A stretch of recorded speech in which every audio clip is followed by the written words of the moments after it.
Welcome to Move the Room. This is episode 1 of the Move the Room podcast. Now, this is not a political podcast.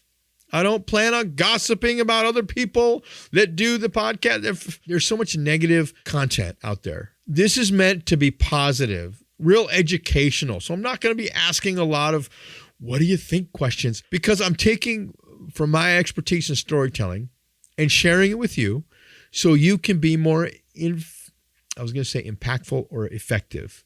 Can I combine those words? I don't know. I don't have effective, impactful. But this podcast exists because a lot of people have something important to say.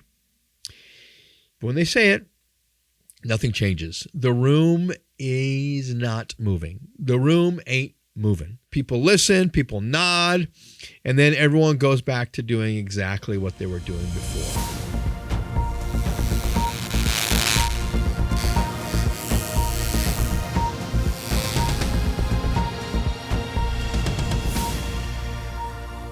So if you've ever walked away from a conversation, you've done a presentation, you've given the best sales pitch that you can give, and you're wondering why it didn't land the way you thought it would, this is what this podcast was made for. This podcast is for you if you need to be better at moving an audience from A to B. So each week, we're going to talk about how storytelling works in real life. Once a month, we'll have a guest, someone that has been effective in moving the room. Now, who is this podcast for? It could obviously be for salespeople looking to close more deals, but it also includes leaders, pastors, parents, spouses, public speakers, anyone else whose role requires influence. If people need to trust you, follow you, buy from you, or change because of something you said, then what we're talking about here applies to you. Most people think influence comes from explaining things better or sounding more confident. In reality, people move when something connects emotionally before it ever makes sense logically. And that's what story does when it's used correctly. Now, one of the talks I do is called The Buyer's Journey. Now, my background is in sales. Well, my background is in storytelling, used in a sales capacity. And just recently, I've transitioned to video. I'm a future filmmaker. I live in Vegas. I'm going to make faith-based film. Great opportunity because Christian film sucks. So there's a great opportunity to produce some really good content. So I'm here in Vegas, Hollywood 2.0, and I use storytelling for sales to get through paying the bills without a degree. And I came up with this concept around the buyer's journey. However, the buyer's journey, even though the word buyer is a trigger word, you're thinking a transaction of cash or money. A buyer can also be someone that is buying what you're sharing to move from A to B, not A to C, not A to Z, A to B. And so I call it the buyer's journey. And I've done a lot of video on this years ago that's on this channel that you can go look at it. So today we're just going to give a high-level framework. From my experience, every decision follows a similar path. At first, people are unaware. That's the first stage of the buyer's journey. They don't see a problem. They don't think it matters. And at some point, something makes them aware. Usually, and this is what I teach, a good story, an emotional-driven story. But the pain is still small and easy to ignore. So I was unaware that I have a drinking problem. Someone told me, I became aware of it, but there was no pain with the drinking problem, so I keep drinking. But as time passes, that discomfort grows and emotion enters the picture. When I say discomfort, I'm talking about the range of pain. Once the pain reaches a certain level, people start reviewing, which is the next phase of the buyer's journey, options and comparing solutions. Eventually, the final stage of the buyer's journey is act. They act either by saying yes or by deciding to do nothing. Most people think decisions are made at the end. In reality, they're usually made much earlier, in between the unaware and aware stage. I watch a lot of podcasts, and that podcast host is in a groove, and he's spitting fire or she's spitting fire, and they're moving right along, and all of a sudden, whoop, we have a side transition where they do a promo. Well, I'm going to do the same thing. If you're a business owner and you feel like your message should be landing better than it is, there's a good chance the issue is not your offer.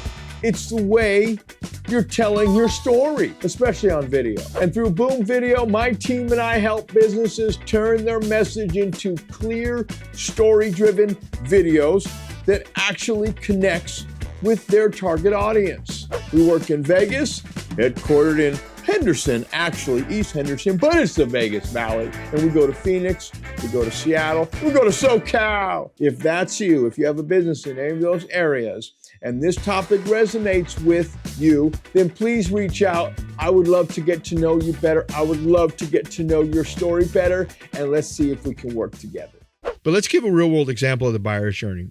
Let's say there's a guy that needs to lose some weight, but he doesn't realize it at first. He's living his life the same way he always had, and someone says, "What's up, chubby?"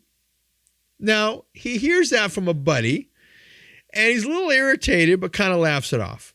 Yet the comment sticks with him. "Hey, wife, do you think I'm fat?" "No, you're not fat. You could lose some pounds." And then it's like, oh, I've become aware, and I start noticing things about my weight that I had not even noticed before. I'm in the aware stage. And at first, it's more annoying. So now I'm at the start of the range of pain. And the start of the range of pain is inconvenience. And this thing grows all the way to the end of the range of pain, which is torment, right? Again, shameless plug. I write about this in my book called Don't Be a Son of a Pitch. That's more written for sales professional, but it still applies. When you're in the range of pain, let's say what he thought was heartburn turns into a health scare, and he went to the doctor. Doctor tells him plainly that if he doesn't change his eating habits, he's going to die younger than he should. Well, at this point, the issue isn't about appearance. The issue isn't about comfort. It's about survival. So now this dude starts to review options. He's looking into keto, vegetarian. Do I do Atkins? Vegan? Am I going to be vegan? What am I going to do to make sure that I have a longer life? And what he's really searching for is someone who can guide him through the process. What's up, my movers? Hey, remember, I'm just getting back to podcasting. It's been a few years. And over those few years, I've noticed everyone says this thing right in the middle of their podcast to like, comment, and smash that subscribe button. So if you like this video, do me a solid and hit the notification bell so you will never miss a future update. Now let's get back to it. So that is an example of someone in the buyer's journey. So if you were selling a weight loss, right? I have the best solution here. And that person was in the unaware stage, and you start coming to this person and you start telling him about your solution, again, in a sales role, you're telling them about your solution. They're not reviewing solutions. So you giving them a solution is way early in the process. They're still unaware they need to lose weight. Even though you're the expert, you're the guide, you want to beat them over the head and tell them they're not ready to receive it. And that's where storytelling comes in. And that's what this podcast is all about, is how to craft a story that actually lands. And the more podcasts we do, the more I'm going to share on how to become a better storyteller. Because becoming a better storyteller is simply telling more stories. Bad stories, good stories, funny stories, sad stories. Tell a story a day and you will get better at storytelling. If this episode helped you see why your room might not be moving, do me a favor and subscribe to the podcast so you don't miss the next one. And the next one is going to be good, my friends. It's about the purpose of a selfie. If you take a selfie, are you a narcissist? Because narcissism is impacting our storytelling. It's making it less effective. If you know someone who communicates well but still struggles to create movement, share this video with them. And if you want to join the conversation, comment below with the role you're usually in when you're trying to move the room. We moving.